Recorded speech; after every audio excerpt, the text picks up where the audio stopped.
Hey guys, what's going on? It's Bayou Pyro. So I wanted to continue my series that I had originally intended on doing on the medical bag slash first aid kits. This is my home family medical bag. I've had it out today. I've actually been treating my daughter. She's been sick, so I thought what better time to go ahead and show you my medical bag, what's in there, and kind of give you a rundown of that and maybe give you some ideas. This bag is tailored to me and my family's needs. I created this bag. Each individual bag is going to be just that, individual. You can create these, add whatever you want, take away whatever you want, put in there whatever you want. It's up to you. It's unlimited. You can put as much stuff in there, as little stuff as you want. You're always going to have people that are going to say, well, you should have this or you should have that. Well, that's why they're individual, and you can make them, create them, have whatever you want. The one thing I'm going to say is I'm going to show you what's in here. I've created this. I have this for my family. Always seek medical attention for whatever issue arises. This is just a bridge to kind of take care of you, to help you until you can get somewhere where you can acquire the proper medical attention. Don't just rely on this or your own bag or your own first aid kit. This is not a prepper bag. There's nothing against preppers. There's going to be some things in here that are not traditional first aid that I put in there so I can throw this bag in the car if I want to. I can bring it with me, but I generally keep it at the house.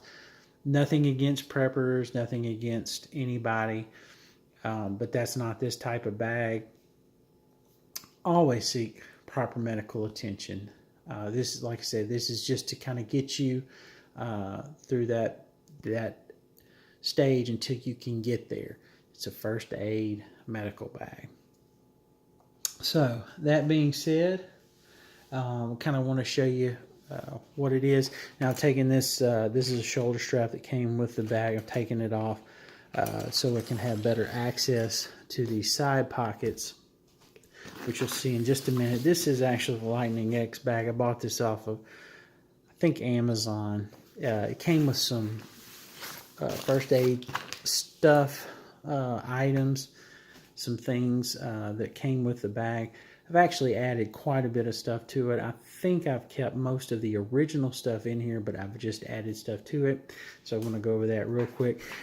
Right here on top, you can see I put a paracord bracelet. It's got a compass on it, which surprisingly is actually a really accurate compass. It has a survival whistle right here, very loud. And when you pop it open, it actually doubles as a striker. So you can start fires with that. So I thought it was pretty cool. So I just put that on there. You got the two side compartments right here. Got the main compartment right here, which we'll go over in just a minute. I want to show you these side compartments first. You can see I've added on this side, I've added a flashlight.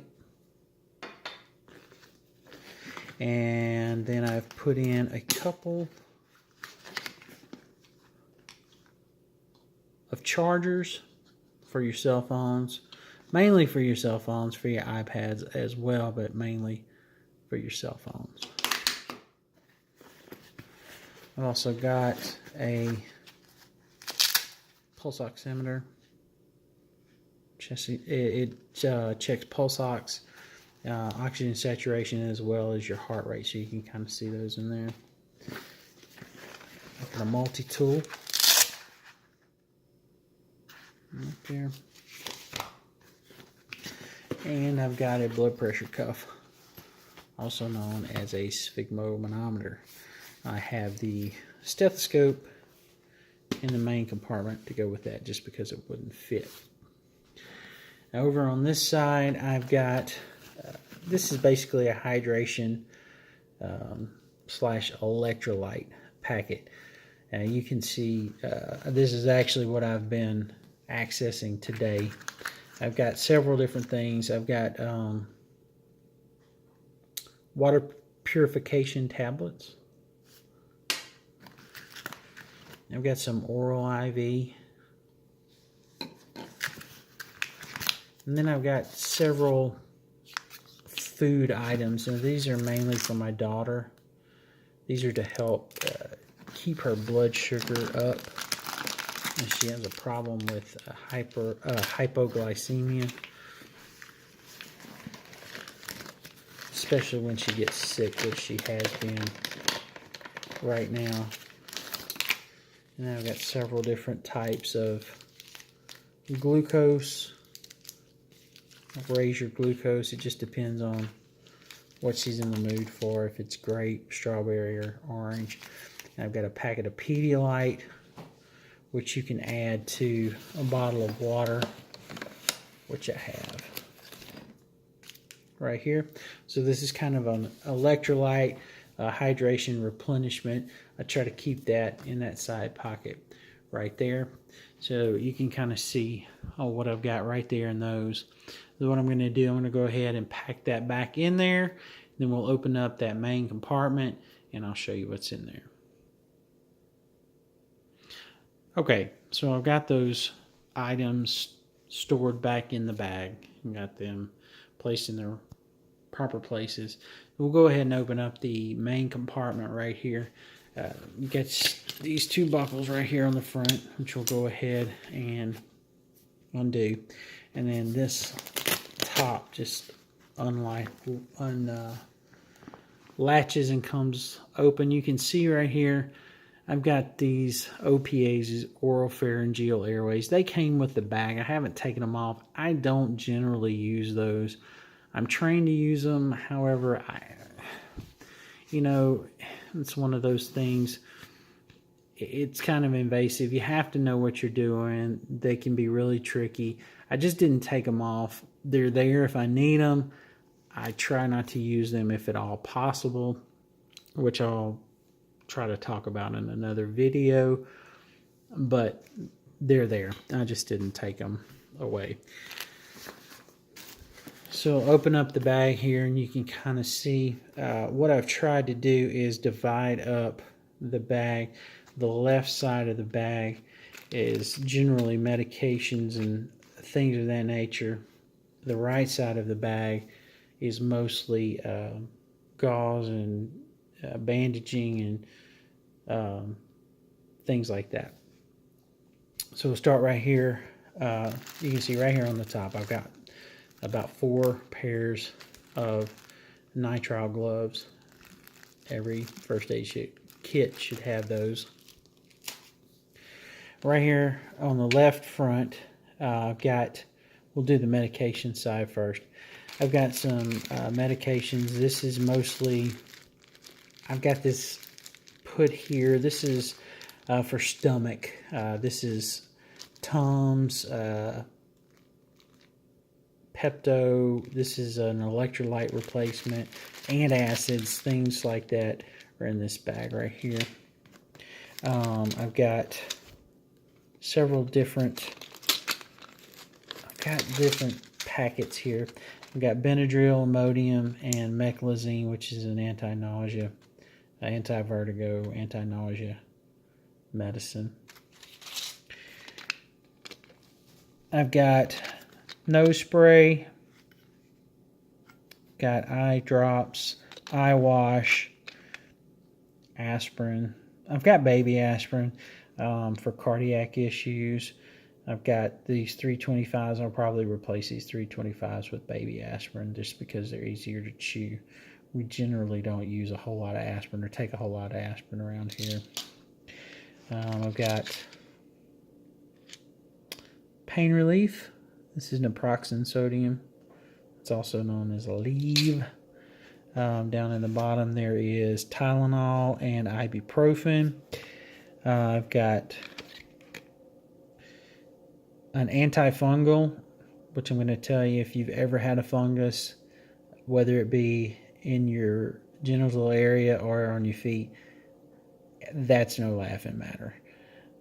You need to take care of it. It is painful.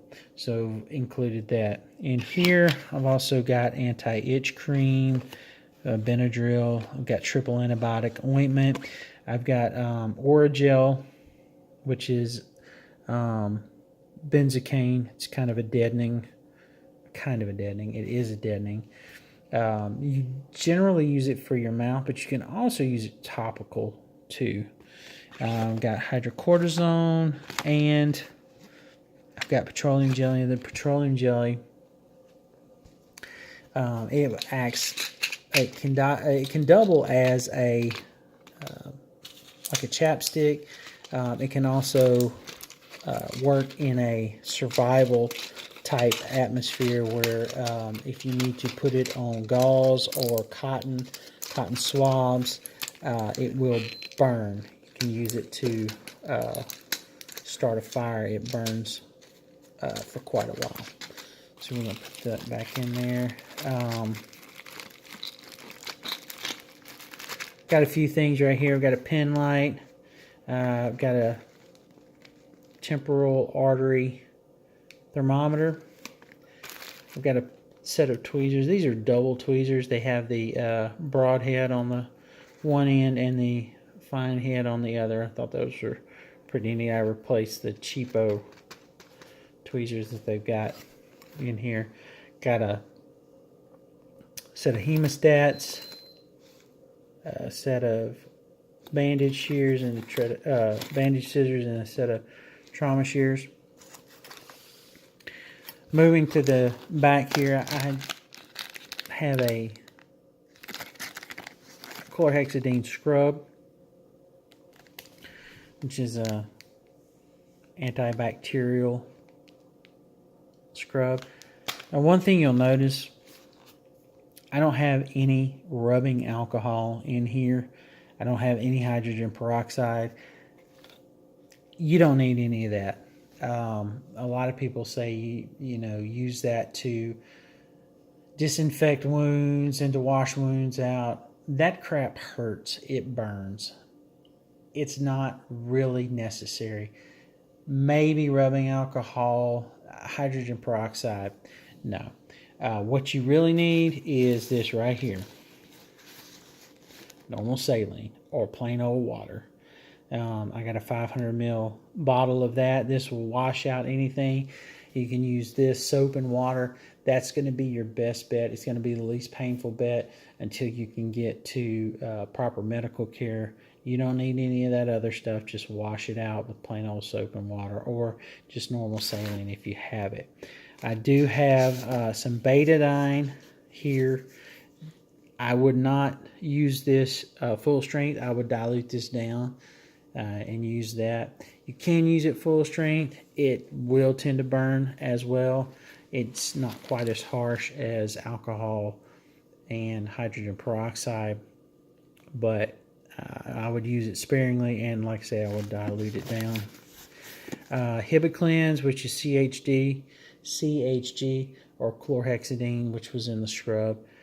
This is a good wound cleanser. It doesn't burn. It doesn't sting. It's just as effective as hydrogen peroxide and alcohol without that the side effects, and it'll help get you taken care of until you can get the proper medical attention. Also got calamine lotion for itch. I've got antiseptic spray, which is it's actually benzalkonium chloride, which is just a generic antiseptic. I've got some pain relieving antibacterial spray, and I've got alcohol prep pads and sting relief and bite pads, or sting and bite relief pads. And like I said, don't use the alcohol to clean a wound if at all possible.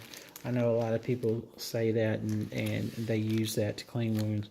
Don't do it. That's a prep pad. That's to clean surfaces, not wounds. I also have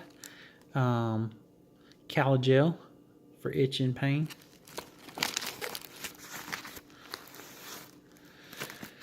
Got a eye wash, an iPad kit back here. We've got some burn gel, which is basically just lidocaine. Also have some burn spray, which is lidocaine, just in 2 different forms, and some aloe vera gel, which works really well if you mix it with the lidocaine or the calogel. So that's the medicine part of the bag. Over on the right side, I've got the gauze and the dressing stuff. I'll go ahead and show you this real quick to get this out of the way. This is the stethoscope that I was telling you about for the manual blood pressure. It's also used for lung sounds. This is it's a cheap stethoscope, but I found that these actually work really well for listening to lung sounds. You can hear lung sounds really well.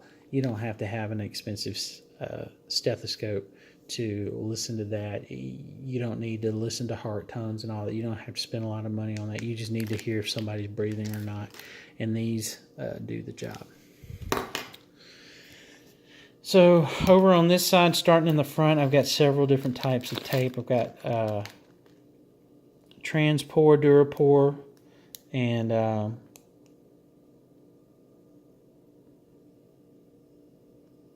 well, I've got 2 Durapore.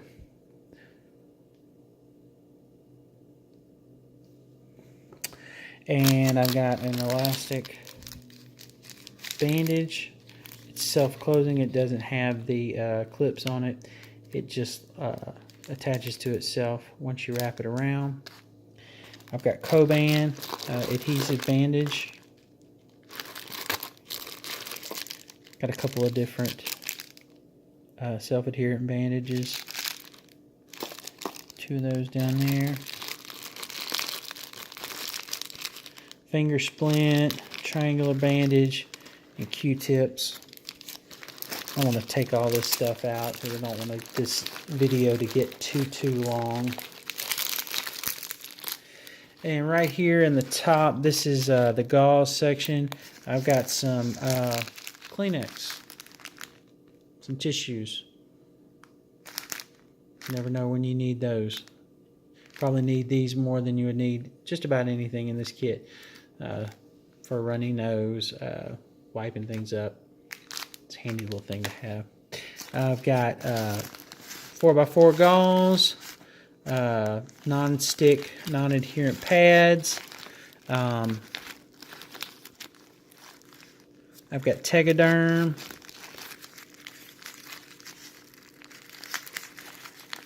Several different sizes of stretch gauze or cling. I've got 3-inch, 4-inch, and 2-inch in there. Bandages, Band-Aids.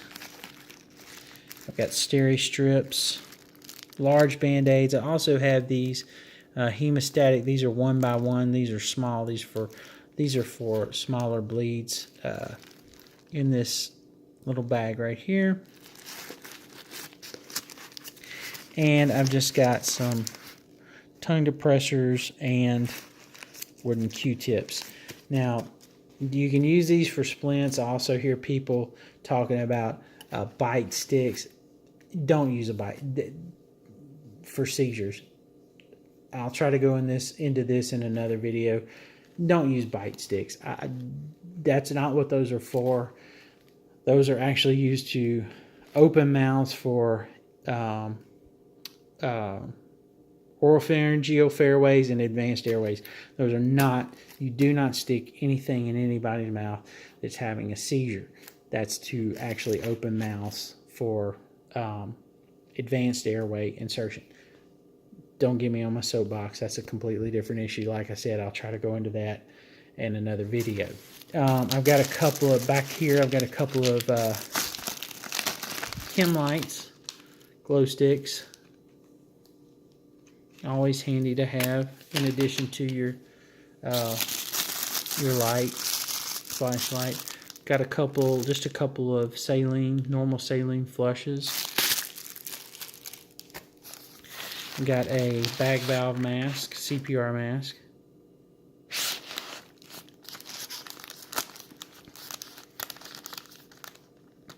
I've got a couple of different hot patches for pain, warming patches. I have a 4x4 burn dressing that actually goes with this over here. I forgot to show that earlier. I have a warming blanket for hypothermia or for shock. And I've got about 4 or 5 ABD combine pads right here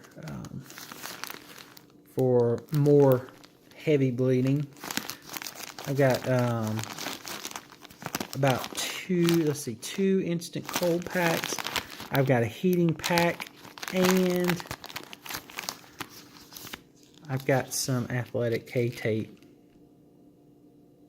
that I just picked up from somewhere, so I decided to throw that in there. Figure what the heck, just have it.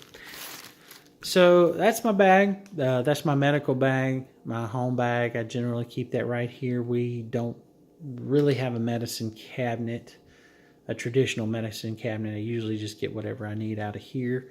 I can also throw that in the car whenever we're headed somewhere. It's got most everything I need in it.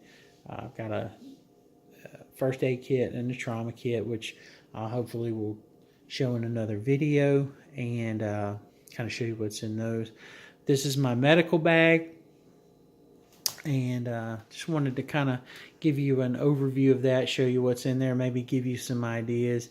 If you have any comments or questions, put them down below. Be happy to answer those or discuss anything with you, let you know what I've got, why I have it, why I don't carry. If if you see something that you think you might put in yours that I don't have in mine, let me know.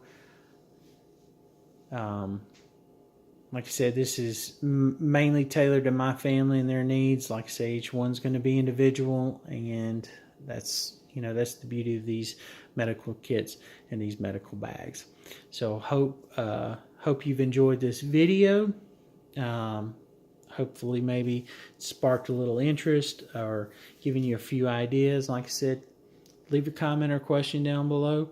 Be happy to discuss things or answer questions, or let you know why I've made this thing the way I have, or if you have one and you want to let me know why you've made it the way you have or included the things you have, let me know.